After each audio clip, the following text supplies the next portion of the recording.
Hello and welcome to Social Studies 2201, Unit 4, Economic Change. Last lecture we looked at 10.1, Explain Economic Innovation from the Paleolithic Era to the Ancient Era. Today we'll begin 10.2, Explain Economic Innovations from the Pre-Modern to the Early Modern Eras. And in particular we will focus on the medieval period.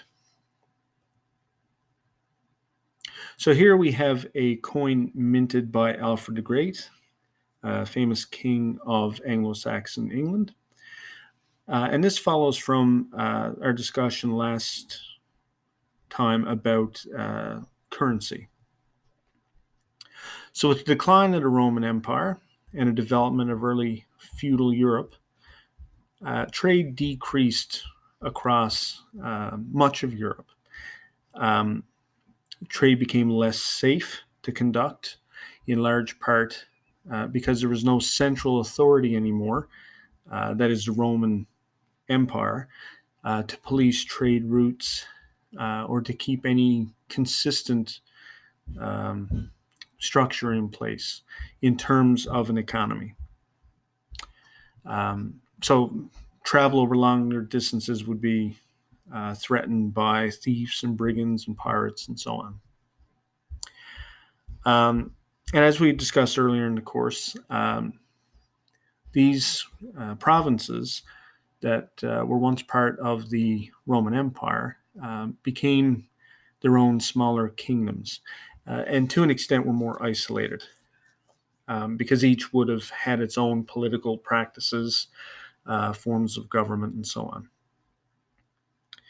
And in addition to that, even the physical nature of transportation routes, like roads, would have deteriorated over time as the Roman government from the past, which no longer existed, was no longer there to work on maintenance and so on. So what this meant was this new isolated, splintered Europe had to find new ways to meet the needs of people. And each kingdom developed its own, really its own way of doing this.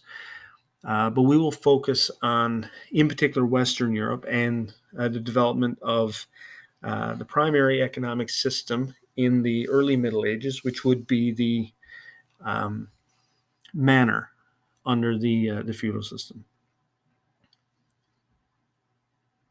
So here we have a map of a typical medieval manor. There's a number of different elements here that any manor would have had. A manor house would be common. That would have been the residence of the lord of the land, the person who was granted this land by the king initially. So that's where his household would be, where he did most of his work and basically his seat of power on his land.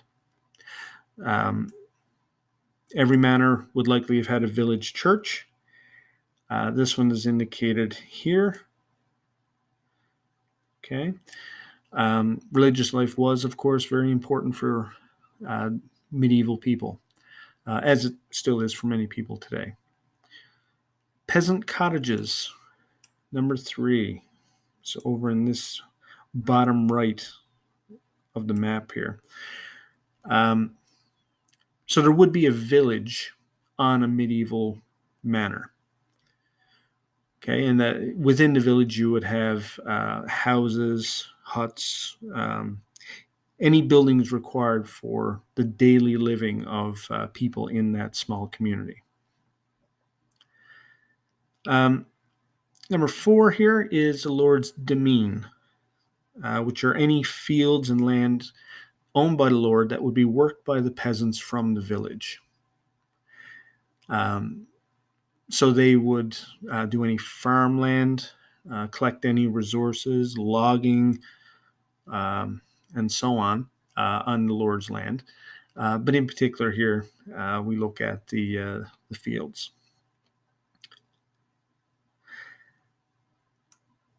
Number 5, peasant crofts over on this side. Okay, the bottom right of our map here again. These are gardens that belong to peasants where smaller scale farming would have occurred to support their own needs, separate from the needs of the Lord and the land itself. Most medieval manors, of course, would have had a mill, usually powered by water, down here by the river. Which highlights another important point, the fact that there's an easily accessible water supply. The mill would be used to grind grain. So any wheat and so on that would have been grown, that could be ground into flour for producing bread and other needs. 7, we have common pasture over on the left side of the village in this example. Okay, so this is where livestock would graze and would be kept for the most part.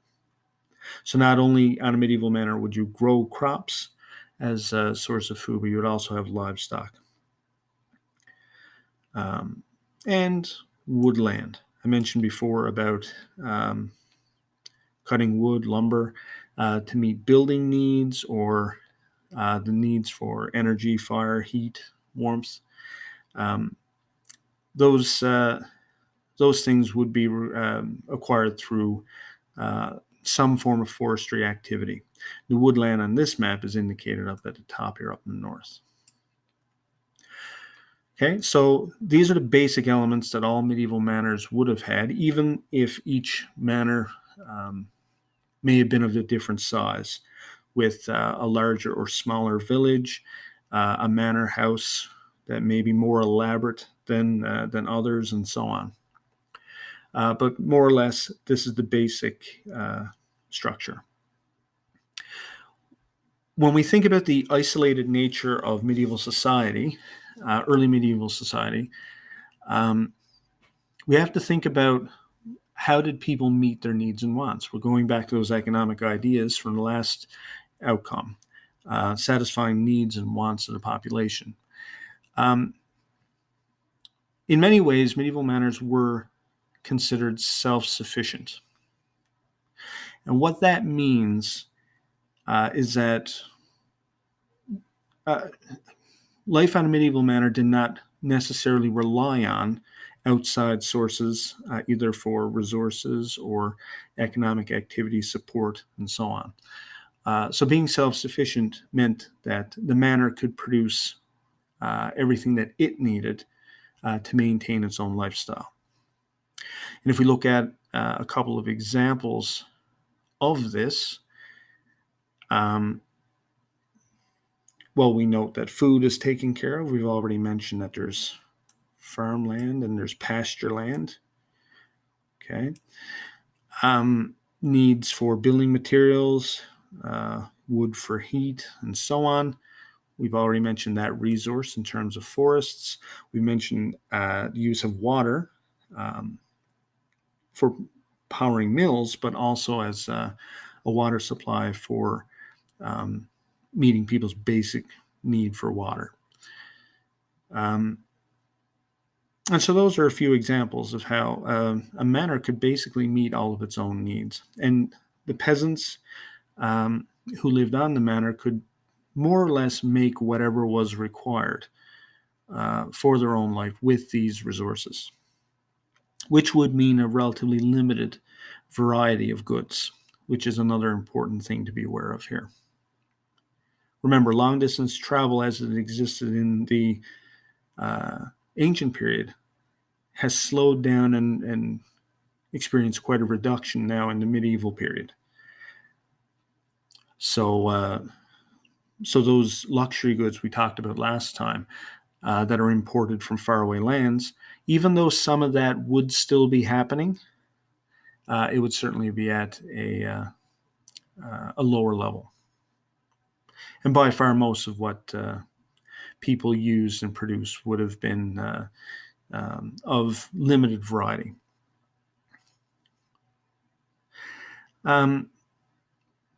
So that's the basis for the structure of manor life. We'll discuss it a little more as we go, and we'll look eventually at some changes that this would undergo. So we have another visual here of the manor house and the demesne. The manor here looks less elaborate than the one on the other, the previous slide. But we can still see those same basic elements. There's a river that flows here. We have a well here. You've got vegetable gardens, right? For food supply, you've got your private chapel here for religious needs. Stables, cattle sheds for livestock, land to graze livestock on, and so on. So there's any number of those elements from the previous slide that we can see here as well. So the manor was the lord's estate that was large enough to contain resources necessary to be self-sufficient. So we already mentioned self-sufficiency. And those resources specifically would be things like crops, any type of crop grown usually for food, milk and cheese from animals, fuel usually in the form of fire, or to fuel fire in the form of wood, I should say. Cloth and wool, for example, might come from sheep as part of the livestock on the manor. Same with leather goods. They can be produced, of course, from cowhide and so on. And we already mentioned lumber. So manors varied widely in size. Some were only a few square miles in size, but generally supported maybe anywhere between 15 to 30 families. So more or less a small village is what we would say for in terms of size and population. When we talk about peasants, those who lived on the manor besides any clergy or religious people or the lord and his household specifically, serfs would be the primary type of or classification of peasant that would have existed there. So serfs worked the lord's land and cared for his animals, maintained the estate. In return, the Lord provided housing, farmland, and protection from bandits.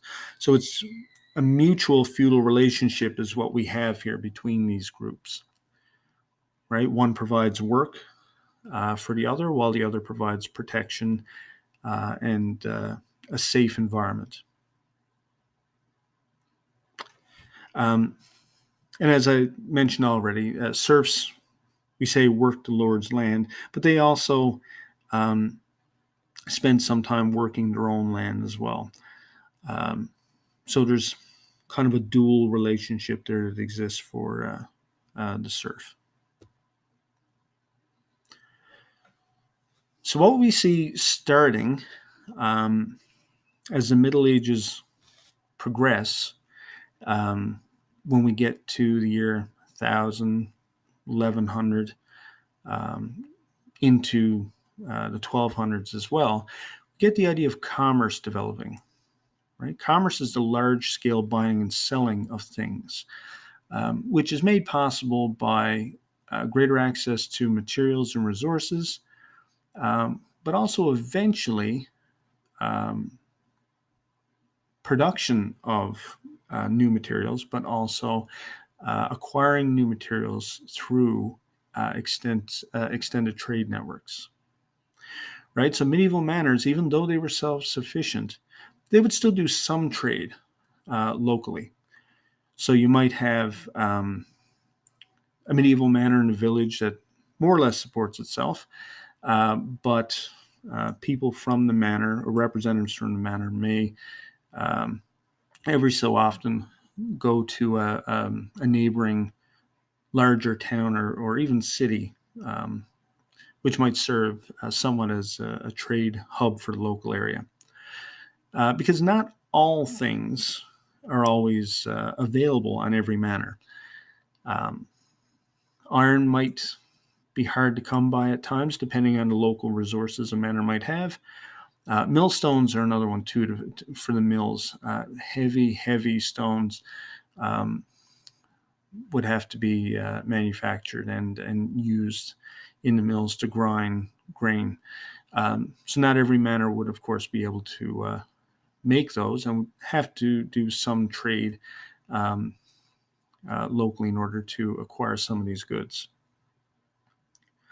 So one thing that helped the advancement of commerce in the medieval period would be trade guilds. Um, Trade guilds were very important in terms of development of specific areas of work. A guild is basically an organization of individuals in the same business or occupation that try to improve economic and social conditions of members. Okay, so it's not the same thing as a union that we think of today, um, but this would be an organization of people in the same line of work. So it could be people who are, as we say down here, tailors, uh, glass makers, wheelwrights, making wheels, and so on, carpenters, that kind of thing. Um, that as a group, they try to improve their um, working conditions or their businesses. Okay. At first, though, we get merchant guilds developing. Okay, so merchants banding together uh, to basically organize how trade in their area would be conducted. Okay, so doing this allowed them to work together to control the number of goods traded in an area and to keep prices up, resulting in greater trade security. Okay, so merchant guilds have a very important part to play in the actual price of goods. Um, it may be tempting in some cases for a merchant looking to sell more of a good to reduce the price considerably, which for that merchant might still mean that there's some level of profit being made, um, but it might cause issues for other merchants in a similar trade or selling similar items, as they might not be able to sell at a profit at a low price as well. So it benefits most merchants involved in that case. So the thing that these guilds have in common, as we sort of mentioned with merchant guilds, is they set some form of standard for how business will be conducted, but also for work production. Okay, the pay of individuals who work in that area, and what the working conditions themselves would be. So guilds became concerned with the quality of their work, and a higher level quality of training and work might mean that there should be some higher form of wage um, for those individuals as they produce their goods. And working conditions, where possible, um, safety would have been a priority, as one example.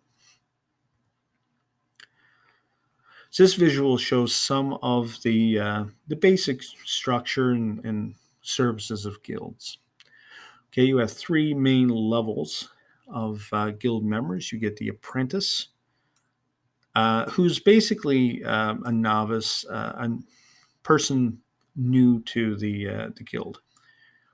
Okay, and as it says here, parents might pay for their training. Wouldn't have been free. So already it would mean that, in order to enter a guild, people would have to have some form of economic means to do so. You would live with the master of the guild and the family.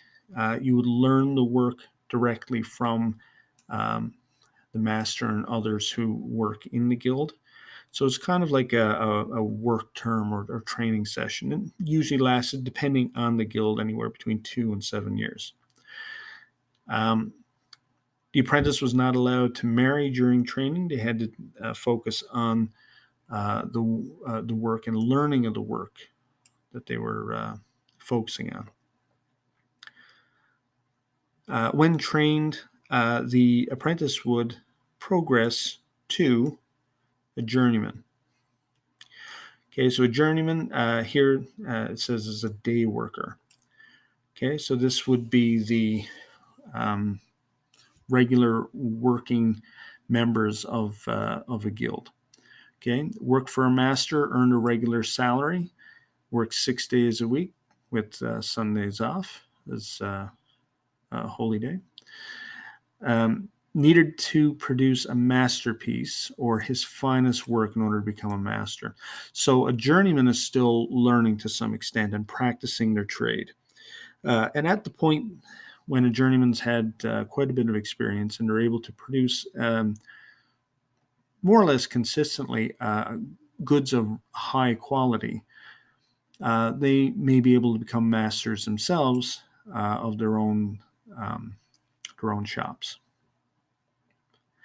And of course, in order to become a master of their own shop, they had to be accepted by the guild to do so. So this is that idea of maintaining standards and other members of the guild outside of one regular shop maintaining those standards. Finally, we get the master who owned the shop, work with other masters to protect their trade through pricing, maintaining working conditions, setting standards for quality of work produced, and so on. And sometimes these masters of guild shops had positions in society that meant that perhaps they could be involved in local government to some extent. They were people of means who were more or less well known in the community. Finally, there are some guild services that are important as well. And this is sort of where some of the similarities to modern day unions might be seen, even though, like we said, it's not the same thing. So guild services to members were to set working conditions within shops, make sure things were consistent or to a certain standard. It would cover members with a type of health insurance that would be limited based on what we have today, but it does provide some means for injured workers, for example. Provided funeral expenses, right? So if, for example, if a worker passed away on a job, perhaps some of the expenses of a funeral for that family will be covered. And provided dowries for poor girls, which is another element of medieval society. So those are some of the services to members. If you look to the community as a whole, some guilds built almshouses for victims of misfortune. So that would be sort of like not quite charities, but almshouses would provide money, food, and support for the poor and unfortunate. To the community, these guilds provided guaranteed quality work.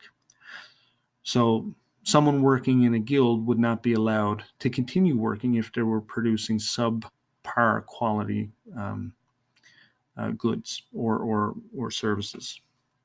So that benefited the community overall. They took turns policing the streets in terms of keeping safety in given areas, which is certainly important.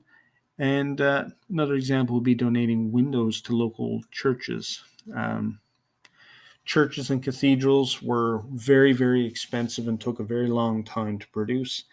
And so this would be one donation or contribution to the local religious community as well. So these are some examples of elements of guilds and how they worked and the benefits of them. So at this point, we can pause and take a look at the activity 10.2 medieval economy.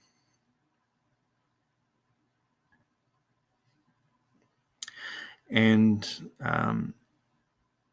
from there, we'll take a move over to continue looking at some other developments or economic innovations that go side by side with trade guilds. So guilds were an important part of especially later medieval economic development. And so when we talk about the later Middle Ages, usually 1300s, 1400s, even the 1500s to some extent. And so there's some developments along with guilds that help to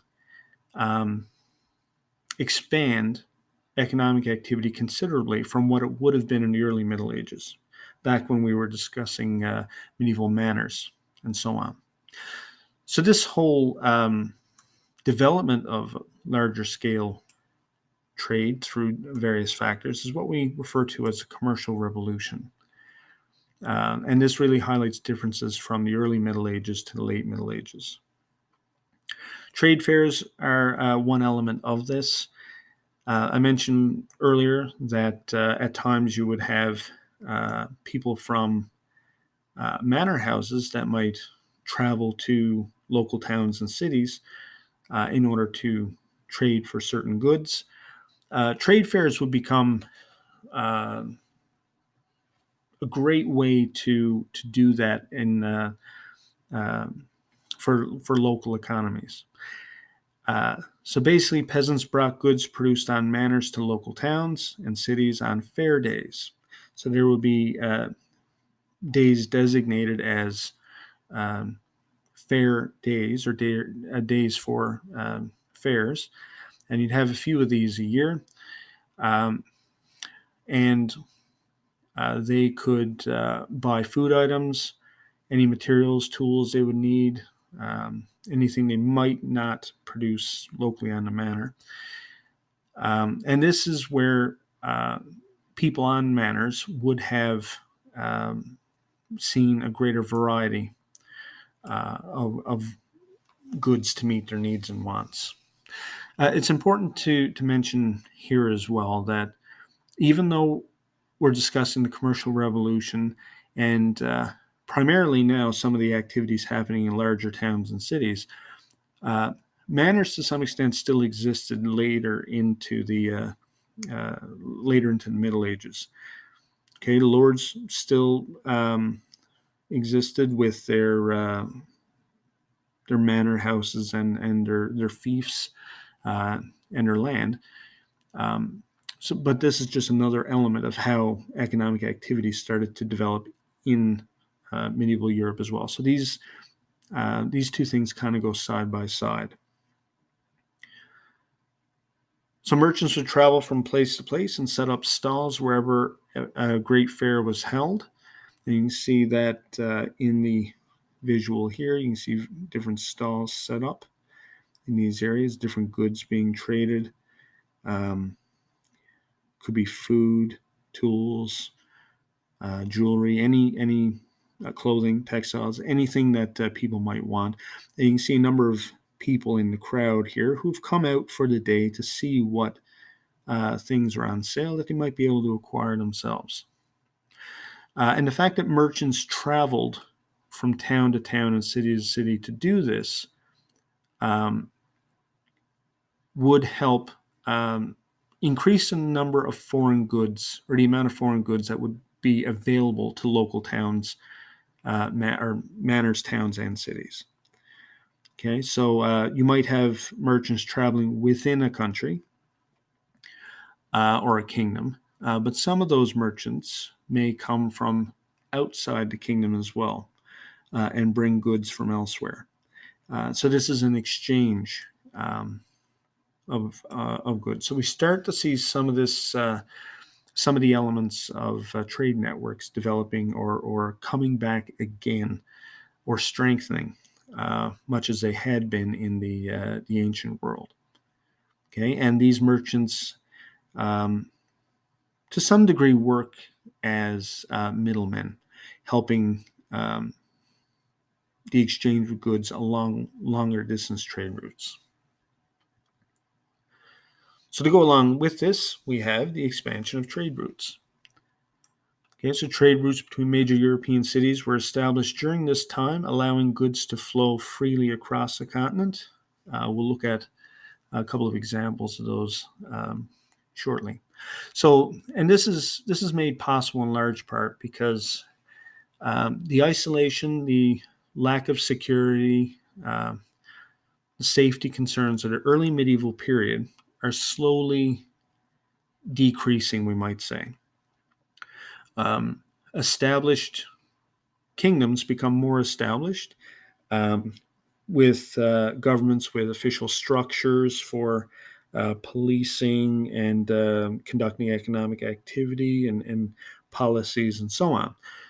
So this will contribute to more or less a consistent or predictable environment through which trade can occur, and that will encourage more trade to happen.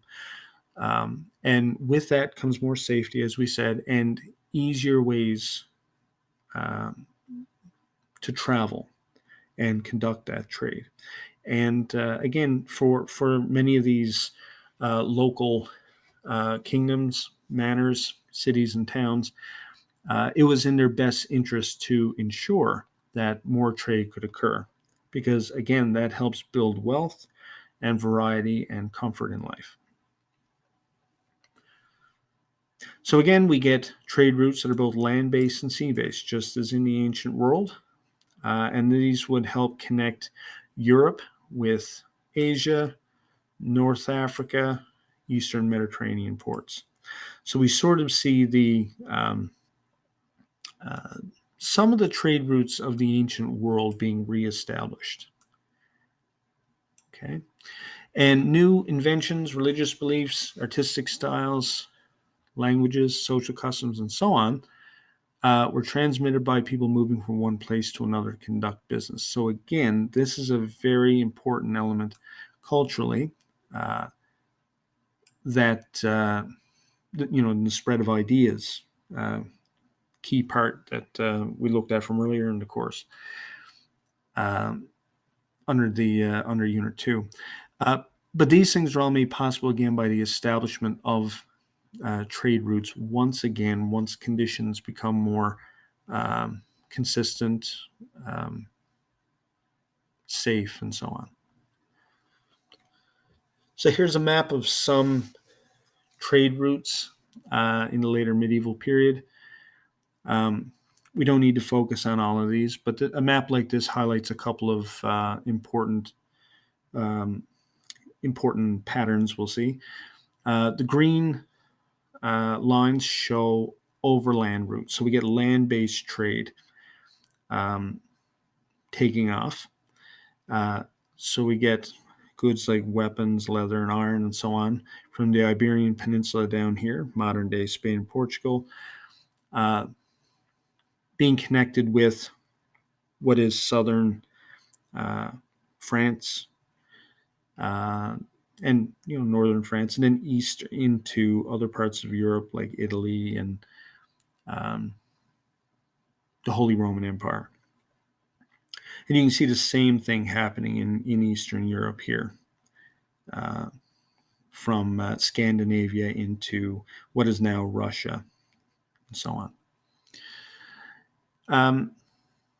But you also get a lot of sea-based trade here. The purple lines are sea-based trade originating in northern Europe with the Hanseatic League.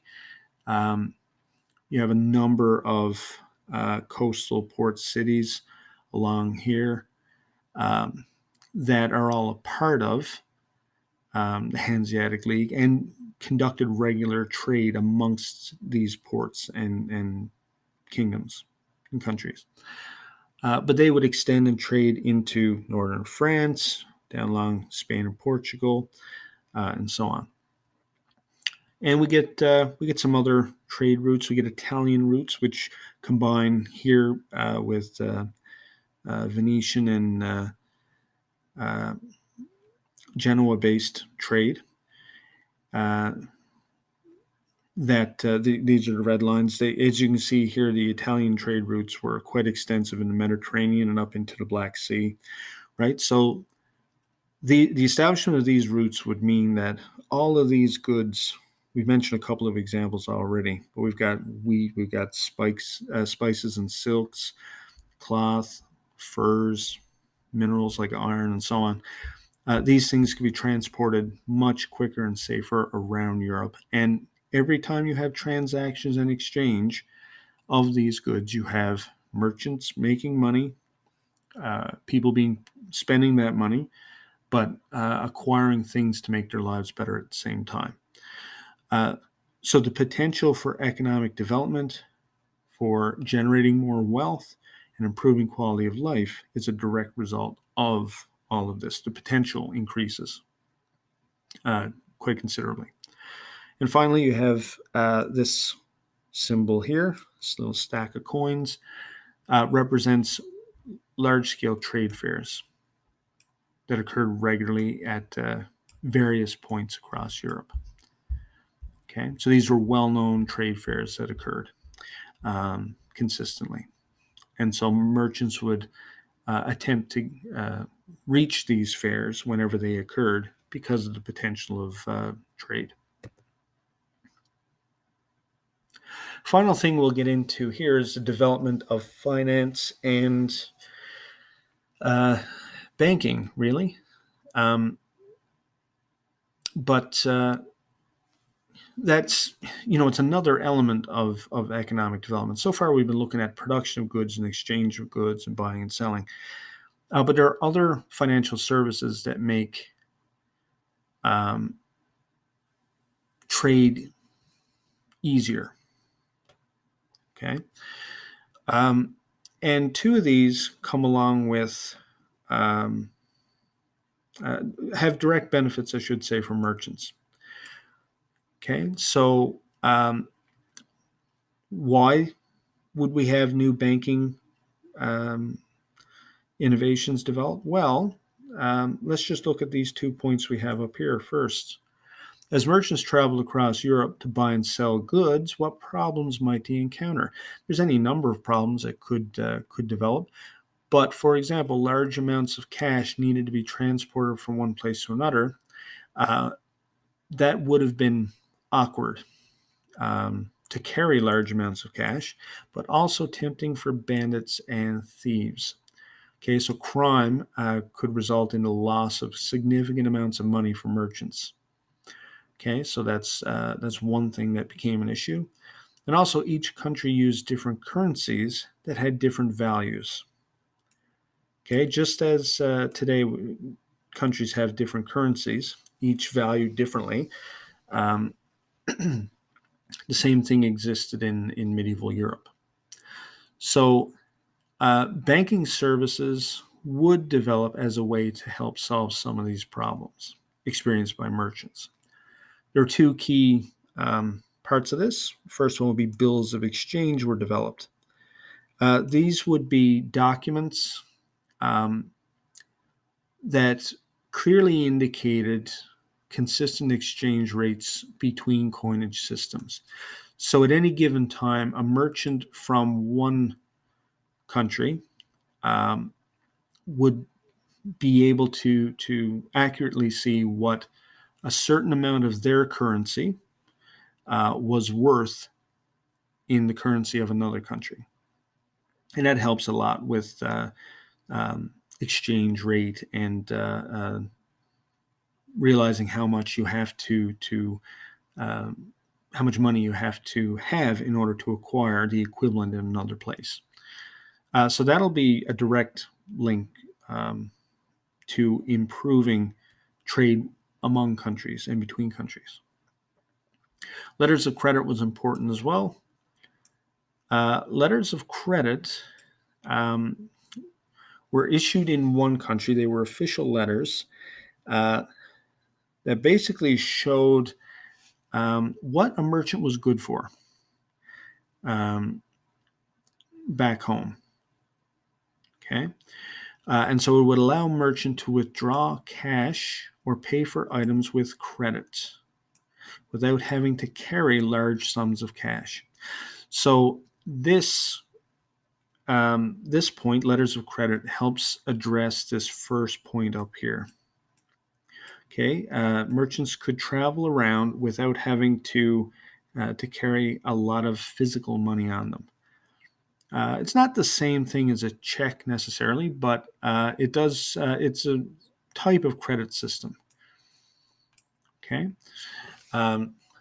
so that would make it safer for a merchant to travel, and even if they are robbed or experience crime in one way or another, they won't lose all their money. So that's a vital point that helps encourage more trade. And is definitely a major benefit of some of the services that banks would eventually develop. So merchants required easy access to money in order to increase business and profits. Quite often when you take profit that you make in a business, you want to reinvest that back into your business operations. To increase the scale of what you're producing or selling, or to make your operations more efficient, and therefore down the road you can be even more profitable. So it's basically growing your business through investing in it. So merchants required considerable amount of money or capital in order to do that, and many merchants would at certain times have to borrow money to make that happen. Later, once some become quite profitable and wealthy, they may have considerable money or resources of their own that they can use to reinvest. But this idea of borrowing money would be useful to a lot of merchants. And what institutions allow for borrowing of money? Well, a variety of financial institutions today, but banks is an essential thing that service that banks provide. Okay, so banks themselves would become vital in the later medieval period, and it's something that we still use today. The Medici were a wealthy family in northern Italy, in Florence. And they ruled through their wealth and influence. We spoke briefly about Florence and the Medici when we discussed the Renaissance earlier in this course.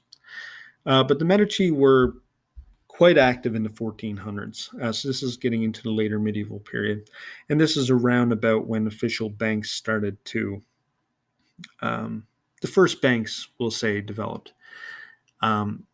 And the Medici were so wealthy as a family through their business activities that they established their own family bank called the Medici Bank.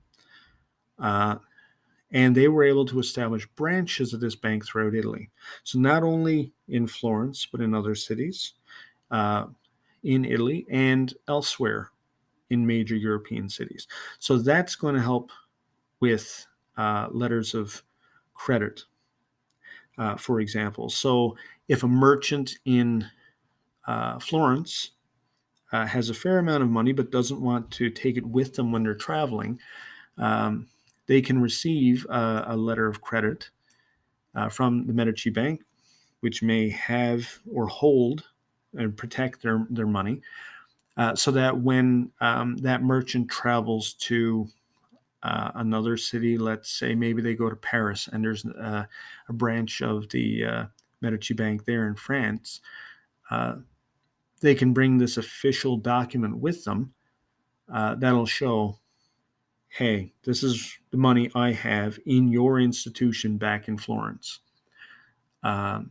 So I would like to withdraw so much cash that I can use for um, business activities here while I'm in Paris. So it certainly makes it easier for merchants to travel about safely and get access to money wherever they are to meet the needs of their business interests. We had an example here. This guy in this profile picture with the fun hat. This is Cosimo de' Medici, the wealthiest European of his time. He was a member of this wealthy family. He ruled Florence by influencing city councilors and other powerful people by giving them large loans to achieve their goals. So, as part of running the bank, um, providing those services helped other powerful and wealthy people out at different times. And therefore, he would establish relationships with these peoples, which helped him influence those other individuals and activities that were occurring in Florence at the time. Cosimo was able to dictate much of what happened in the city and was essentially dictator for 30 years. Through his influence. Now, wouldn't necessarily have been an official dictator position, but money makes things happen, as they say. And Cosimo, having so much wealth, gained a lot of influence through it. So we can see here that the influence of money is vitally important. And other merchants at the time, merchants of means, would have certainly aspired to have some level of influence or say in what was happening the way Cosimo and Medici did. So the establishment of bank branches and the increase of lending by the Medici Bank contributed to increased business by merchants. Okay, so other banks would establish across Europe eventually, founded by other people, and those services would become more widely available to a larger number of people. Okay,